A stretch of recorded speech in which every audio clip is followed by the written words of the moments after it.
Hello प्यारे बच्चों, स्वागत है आपका अपने यूट्यूब चैनल आरएस मैथ्स जी में। आज हम पढ़ाने वाले हैं कक्षा 7वीं गणित चैप्टर नंबर 14 और इसके अंतर्गत हम सीखेंगे बीज गणित। ठीक है, तो सबसे पहले देखते हैं चर पद क्या होते हैं। चर और अचर। ठीक है, चर वे पद होते हैं जो एबीसीडी के अक्षर होते हैं, जैसे एक्स वाई जेड वगैरह, ये चर पद होते हैं। और चर पद का मतलब होता है इनका जो मान होता है वो फिक्स नहीं होता है, इनका मान कुछ भी हो सकता है। ठीक है, वो होते हैं चर पद। और अचर पद क्या होते हैं? ये अचर पद वे पद होते हैं जिनकी वैल्यू एकदम फिक्स होती है। जैसे कोई संख्या 8 अगर लिखा हो तो 8 हमारा अचर है, क्योंकि 8 के अलावा 8 है रहेगा, 8 के अलावा कोई अदर वैल्यू तो आएगी नहीं। ठीक है, जो भी संख्याएं होती हैं वो सब अचर होती हैं। और जो भी एबीसीडी के अक्षर जैसे एक्स वाई जेड हो गया, ये हमारे चर पद कहलाते हैं। ठीक है, वे पद जिनके अंकीय मान अंकीय मान स्थिर नहीं होते, जैसे एक्स वाई जेड। जो भी एबीसीडी के वैल्यू रखी होती है, एक्स वाई जेड के मान, मतलब एक्स वाई जेड रखे होते हैं, तो वो अंकीय मान होते हैं, इनकी कोई फिक्स वैल्यू नहीं होती है। ठीक है, जो मान निकल आया वही रख दिया, तो ये हमारे जो है चर पद कहलाते हैं। ठीक है, और अचर पद जो होते हैं वो फिक्स वैल्यू होती है, जैसे नंबर वगैरह होते हैं, जो संख्या होती है वो अचर पद होती है। जैसे वे पद जिनके अंकीय मान स्थिर होते हैं, जैसे 5 3 4, कोई संख्या, ये हमारे अचर पद कहलाते हैं। ठीक है, अगर देखा जाए तो बीजीय व्यंजक क्या होता है? बीजीय व्यंजक,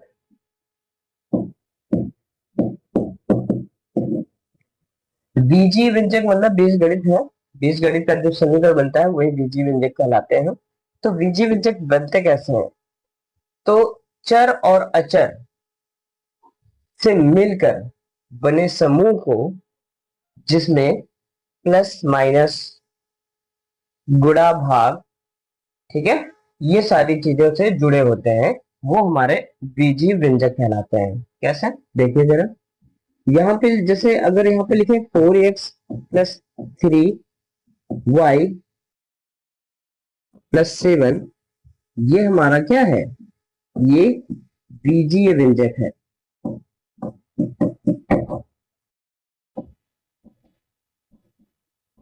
ठीक है, ये हमारा बीजीय व्यंजक है।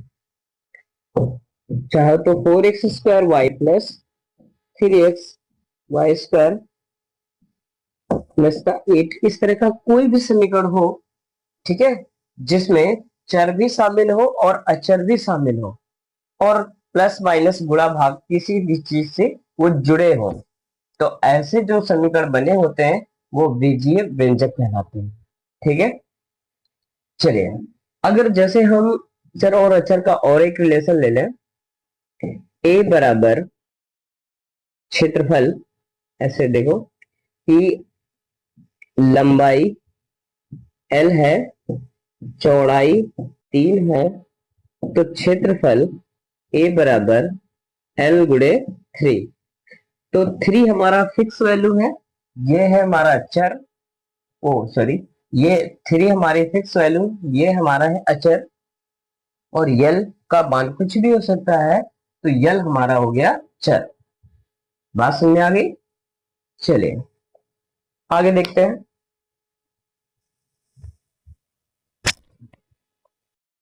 अब देखते हैं व्यंजकों के प्रकार। व्यंजकों के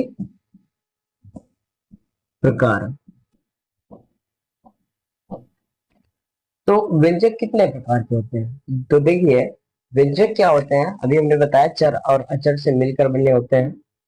वो बीजीय व्यंजक होते हैं। और ये बीजीय व्यंजक कितने प्रकार के होते हैं? तो देखिए, जैसे एक पद हो गया, तो एक प्रकार का मतलब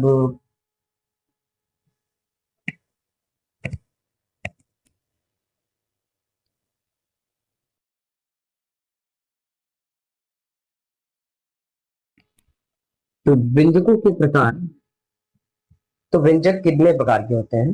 तो देखिए, जैसे नंबर एक पदीय व्यंजक, एक पदीय व्यंजक। नंबर दो, द्विपदीय व्यंजक।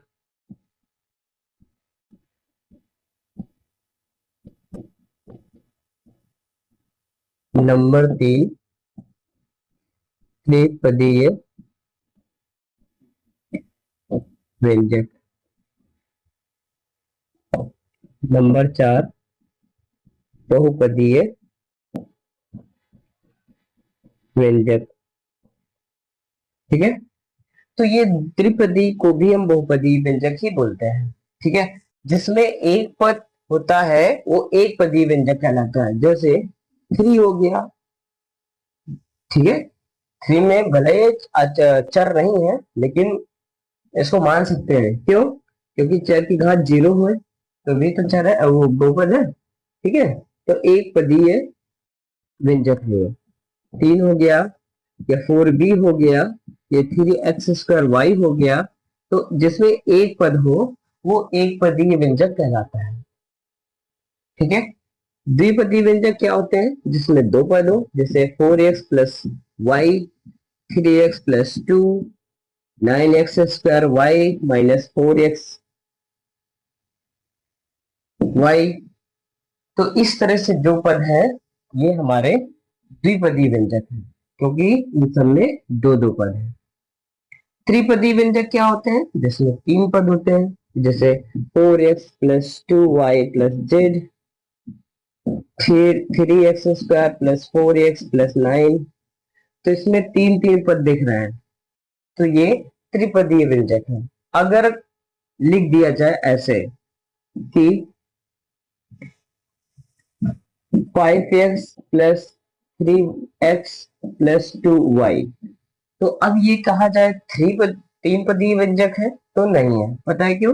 क्योंकि ये समान पद है और ये जुड़ जाएंगे, पांच तीन आठ एक्स प्लस टू वाई, ये हमारा द्विपदीय व्यंजक ही बोला जाएगा।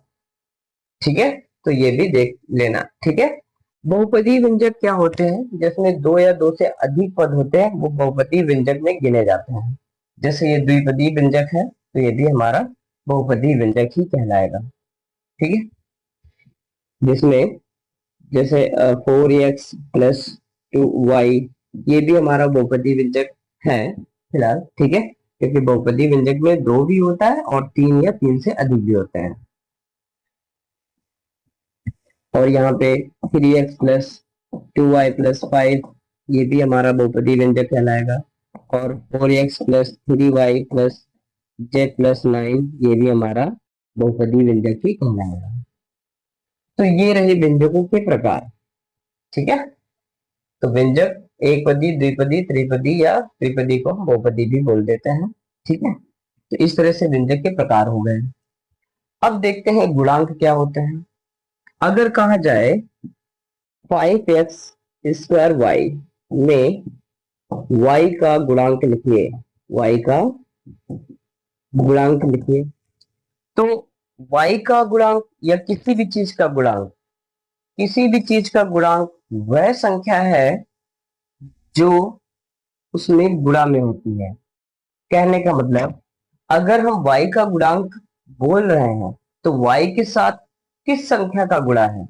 तो यहाँ पे देखा जाए तो संख्या ही नहीं बल्कि तो अक्षर होते दोनों में काम करते हैं। ठीक है, फाइव एक्स स्क्वायर का गुणा है कि नहीं y में? तो y में जिसका गुणा होगा वो हमारा सब कुछ y का गुणांक होगा। तो इसमें अगर y का गुणांक लिखा जाए तो फाइव एक्स स्क्वायर लिखेंगे।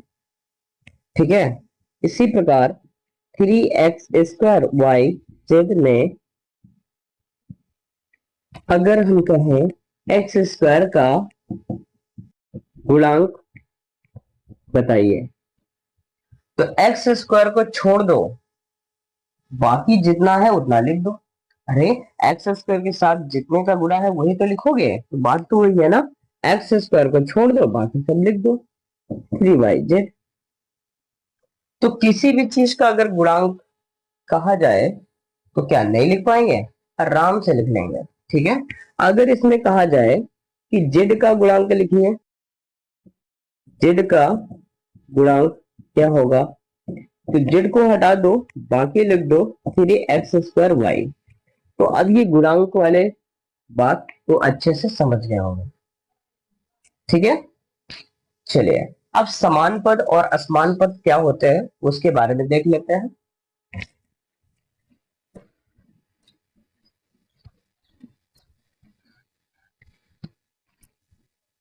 ठीक है, समान पद और असमान पद।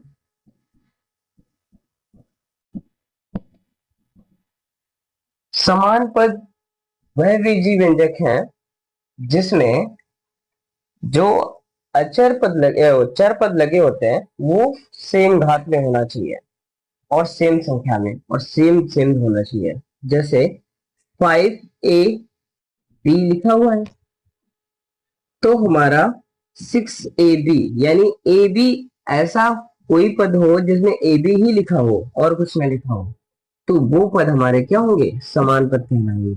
ये हमारा समान पद है। ठीक है, जिसको लाइक अनलाइक टर्म बोलते हैं। अगर देखा जाए तो 3x² y और 5x y², ये क्या समान है? नहीं। x में 2 घात है, यहाँ पे x में 1 घात है, तो हम इसको समान पद नहीं कह सकते हैं। ठीक है, अगर इसमें भी घात लगा दे तो अभी भी ये समान पद नहीं है। क्यों? क्योंकि यहाँ पे देखिए y घात 1 है, यहाँ पे y घात 2 है, तो कैसे समान पद हो सकते हैं? नहीं, इसमें भी y घात 2 होनी चाहिए, अब ये समान पद कहलाएंगे। ठीक है, अगर यहाँ पे लिखा हो 4ab/c(x²y) और यहाँ पे लिखा हो 7ab/y(x²c), अब ये कहा जाए ये समान पद है, तो हाँ समान पद है। पता है क्यों? a की घात 1, a की घात 1, b की घात 1, b की घात 1, c की घात 1, c की घात 1। आगे पीछे लिखे हो उससे कोई मतलब नहीं, लेकिन है कि नहीं हो सकता। ठीक है, वो देखना है। यहाँ पे x², y घात 1, y। ठीक है, तो ये हमारा समान पद कहलाएगा। तो समान पद समझ में आ गया, किसको समान पद बोलेंगे? तो ऐसे नंबरों को बोलते हैं, ऐसे संख्याओं को बोलते हैं। ठीक है, तो यहाँ पे एक बात ये भी याद रखना, जिसमें समान पद होंगे कहने का मतलब गुणांक जिसमें सेम होगा चर पद का, ठीक है, वो ही संख्याएं जुड़ घट सकती हैं, अन्यथा नहीं। अगर यहाँ पे देखा जाए इसमें प्लस लगा के जोड़ देंगे तो 7×4 = 11 abc(x²y) लिख सकते हैं। लेकिन अगर इसमें सी ना हो तो क्या ये जुड़ेगा? फिर नहीं जुड़ेगा, ऐसे ही आंसर आएगा। ठीक है, जब तक घातें और गुणांक एकदम सेम सेम ना हो तब तक हम नहीं जोड़ सकते हैं। बात समझ में आ गई? चलिए, असमान पद क्या होते हैं? जाहिर सी बात है उसमें गुणांक सेम ना हो। जैसे 5ab है और यहाँ पे 6b है, सेम नहीं है ना गुणांक, तो ये असमान पद है। 3x²y(z) और यहाँ पे 9x(y²z), ये भी समान नहीं है। क्यों? क्योंकि घात सबकी सेम नहीं है। एक्स वाई जेड तो है, एक्स वाई जेड इसमें भी है, यहाँ पे एक्स घात 2 है, यहाँ पे वाई घात 2, तो ये पद हमारे समान नहीं है। ठीक है, असमान पद है। तो समझ गए होंगे, 5x²y(z) माइनस का 3x²y(z)a। अब यहाँ पे देखा जाए तो सब चीज तो था, लेकिन यहाँ पे a है ज्यादा, यहाँ पे नहीं है, इस वजह से ये हमारा असमान पद है। असमान पदों को जोड़ा नहीं जा सकता। ठीक है, ये रहे बेसिक पॉइंट। अब इसके बाद एक्सरसाइज शुरू करते हैं।